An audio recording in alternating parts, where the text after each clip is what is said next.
بلکې قصدن عمدن چې څوک د امام نه مخکې کېږي نو مونځ هم فاسدېږي چې قصدن عمدن د امام نه مخکې ځي او د مسلې نه خبري نو دا فایده یې ده ساتئ زموږ په پښتنو کې دا غټه بیماري ده او څو عربو ما ته دا شکایت وکړو هر ځای کې چې زه بیان کوم نو په ډېرو ځایونو کې خواته مې کسان راشي وي که ته دوی ته دا مسله بیان کړي ځکه چې وایي دوی د امام د سلام ګرځولو نه مخکې سلام ګرځولی د تېر شوي هفته کې زموږ په دې جومات کې یو عربی زما خواته راغی دا خبره ما ته وکړه وایي که ته دا مسله دې دوی ته بیان کړي نو دا بعض پکې وایي د سلام د ګرځولو نه مخکې سلام ګرځولی دې کې وګوره واضحه پیغمبر صلی الله علیه وسلم وی چې څو پورې امام د منځ نه نه وتی نو مقتدي به د منځ نه نه وځي دا مسله یاد ساتي انما جعل الامام لیؤتم به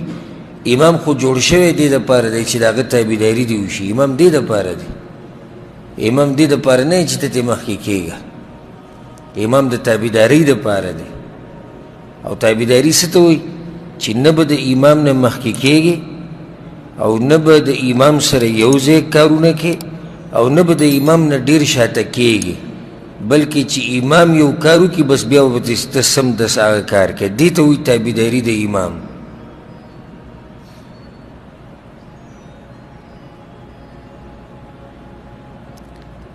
دې ته تابعداري د امام وایي او دا مسله یاده کوي په خپله پې عمل کوي او ملګري د دې نه خبر کوي اکثر زمونږ د خلق په دې خطا کې واقع دي د هغې نه بعد حدیث راوړی په الفصل الثالث کې عن شداد بن اوس رضی الله عنه شداد بن اوس وی كان رسول الله صلى الله عليه وسلم يقول في صلاته پیغمبر صلی الله علیه وسلم په منځ کې دا دعا غوښته یعنی د سلام د ګرځولو نه مخکې دا دعا به غوښته اللهم إني أسألك الثبات في الأمر یا الله زه تانه په دین باندې مضبوط پاتې کېده غواړم دا ثبات نه دی په دین باندې دا ډېر ګران کار دی کله نه کله یو نیکي کول او انسان جذباتي شي یو نیک کار کوي دا آسان کار دی خو دا ګرانه ده چې انسان په دې نیکۍ باندې ثابت قدم پاتې شي دا ګرانه ده چې انسان به دا کار همیشه کوي دا ګرانه ده کله نه کله داسې جذباتي ونته کې دینداري کول دا خو آسان کار دی نو دې کې ځکه دا دعا وغوښته چې اللهم إني أسألك الثبات في الأمر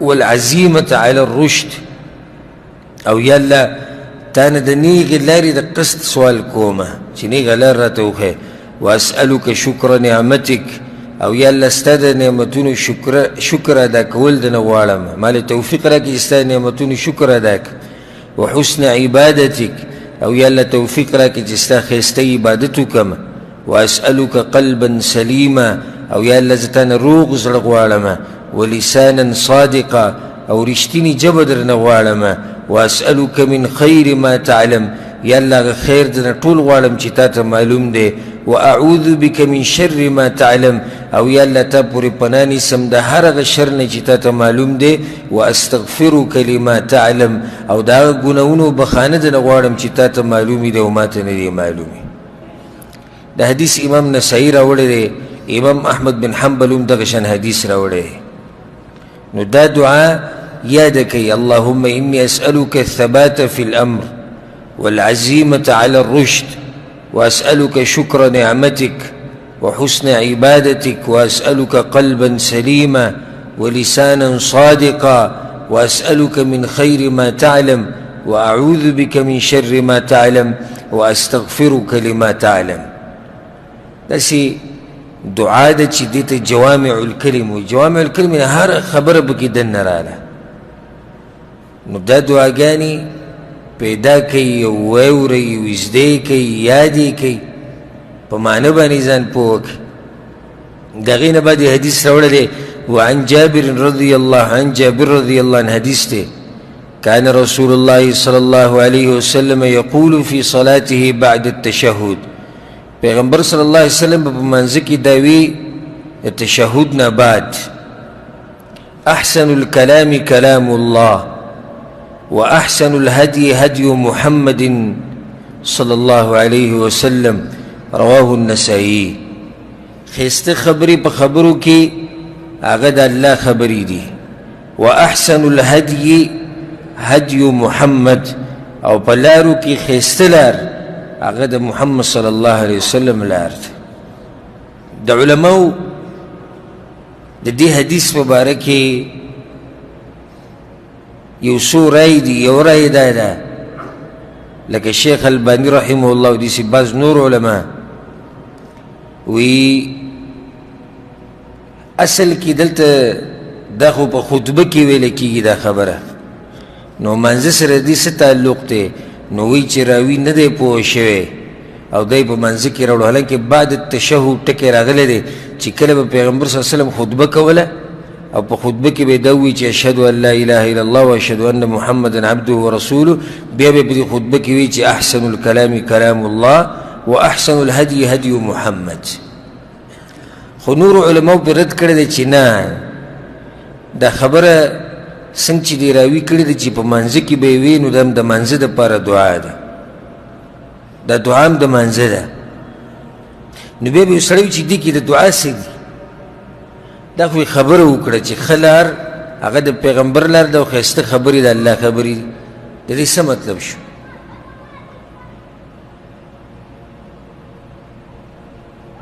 نو جواب دا دی، جواب بیا د دې مسلې دا شو چې دلته مطلب دعا ده. مطلب یې دا شو چې یا الله په دې خبرو کې چې دا کومې ښایسته خبرې دي د الله، موږ له په دې باندې د عمل توفیق راکړي، او په دې لارو کې چې کومه ښایسته لار ده د پیغمبر صلی الله علیه وسلم، نو په دې باندې موږ له د تګ توفیق راکړي.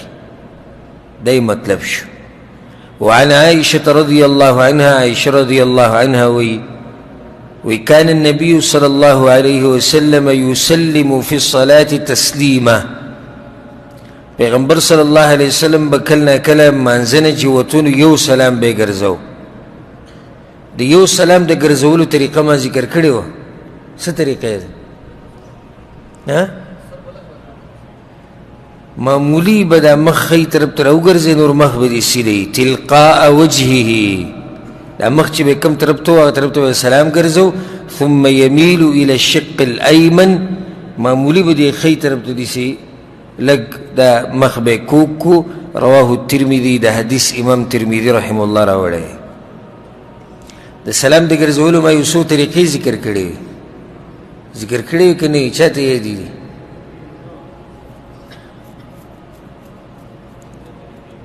پنځه طریقې وي.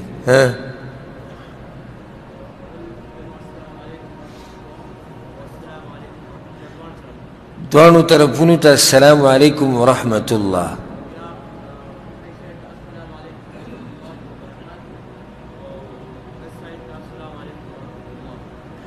خی طرف ته السلام علیکم ورحمة الله وبرکاته، او ګس طرف ته السلام علیکم ورحمة الله.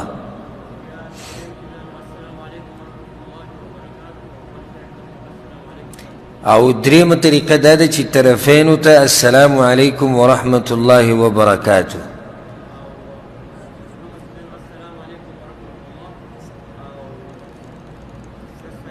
السلام علیکم. خی طرف ته السلام علیکم ورحمة الله، او ګس طرف ته السلام علیکم. او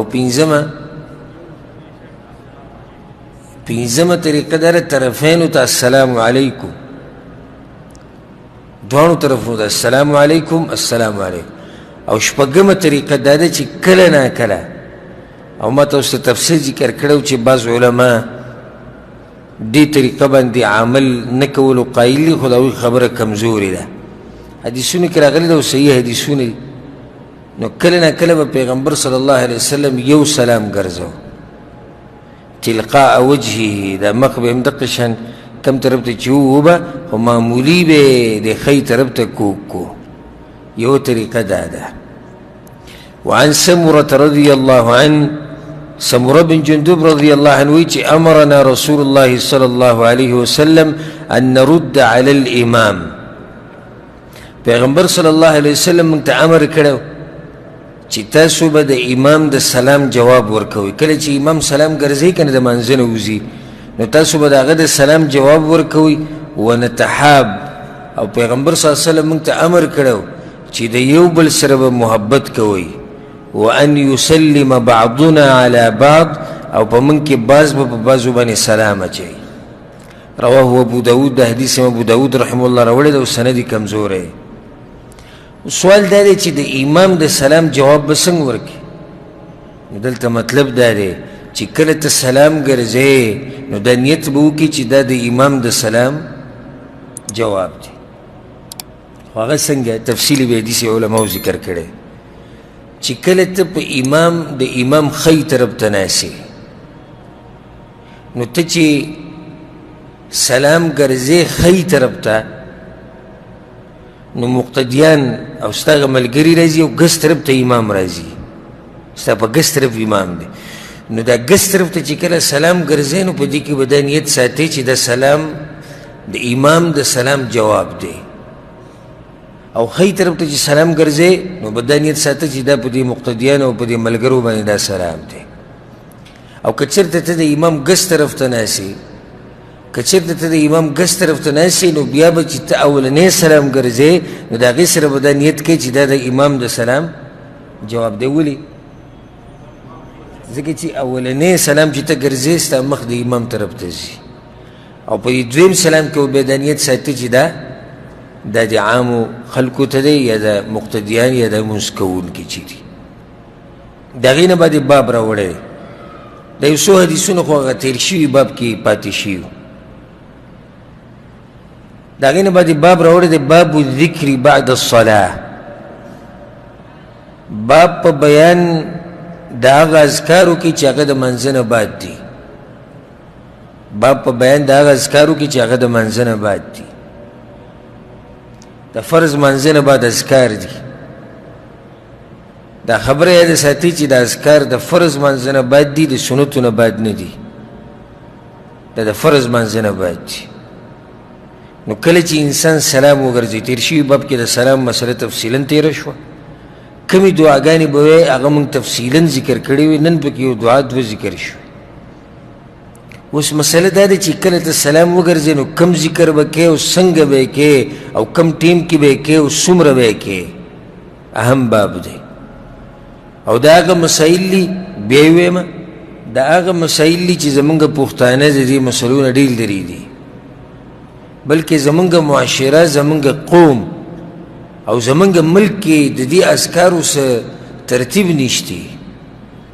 ځکه چې هغوی د سلام ګرځولو نه بعد یا ډایرکټ پاسې سنت کوي یا د سلام ګرځولو نه بعد اجتماعي بدعي دعا کوي او یا د سلام ګرځولو نه بعد په ککرۍ باندې لاس ږدي. اذکار چې علماو د هغې دپاره ځان له موضوع راوړي ده. ګوره ځان له ځای وله ورکړی، باب الذکر بعد الصلاه، باب په بیان د هغه اذکارو کې چې هغه د منځه نه باید دي.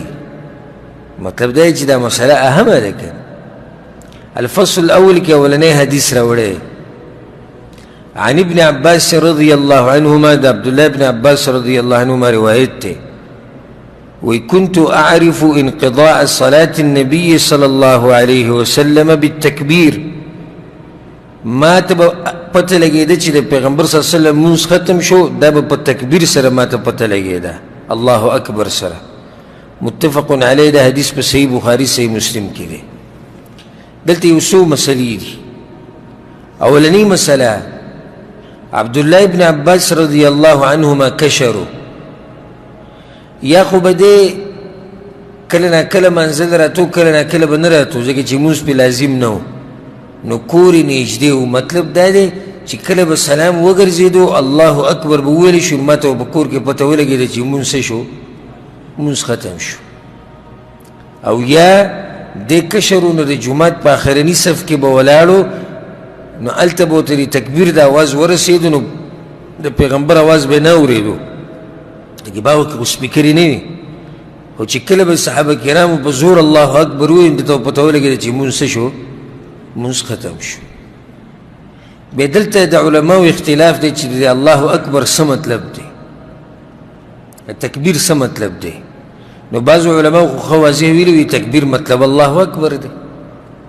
کم ځای کې چې وایي تکبیر راشي د الله لویي بیانول یعنې الله اکبر ویل. بعض وایي نه، وایي د تکبیر مطلب دی د الله لویي مطلب ذکر او اذکار. نو هغه ذکر او اذکار څه دي؟ استغفر الله استغفر الله استغفر، دا ټول د الله لویي بیانول دي. نو ته به د استغفر الله نه شروع کې. اختلاف شوی علماو په منځ کې. بعض وایي د منځه نه بعد به الله اکبر وایي بیا به استغفر الله وایي، او بعض وایي نه استغفر الله نه به شروع کې. د الله د لویي مطلب دا دی چې د الله ذکر به کوو.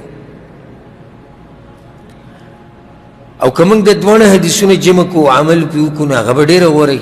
زما خپل ځاني زړه په دې مطمئن دی چې الله اکبر ووایه او بیا بس استغفر الله استغفر الله شروع کوي، په ټولو باندې عمل وشو.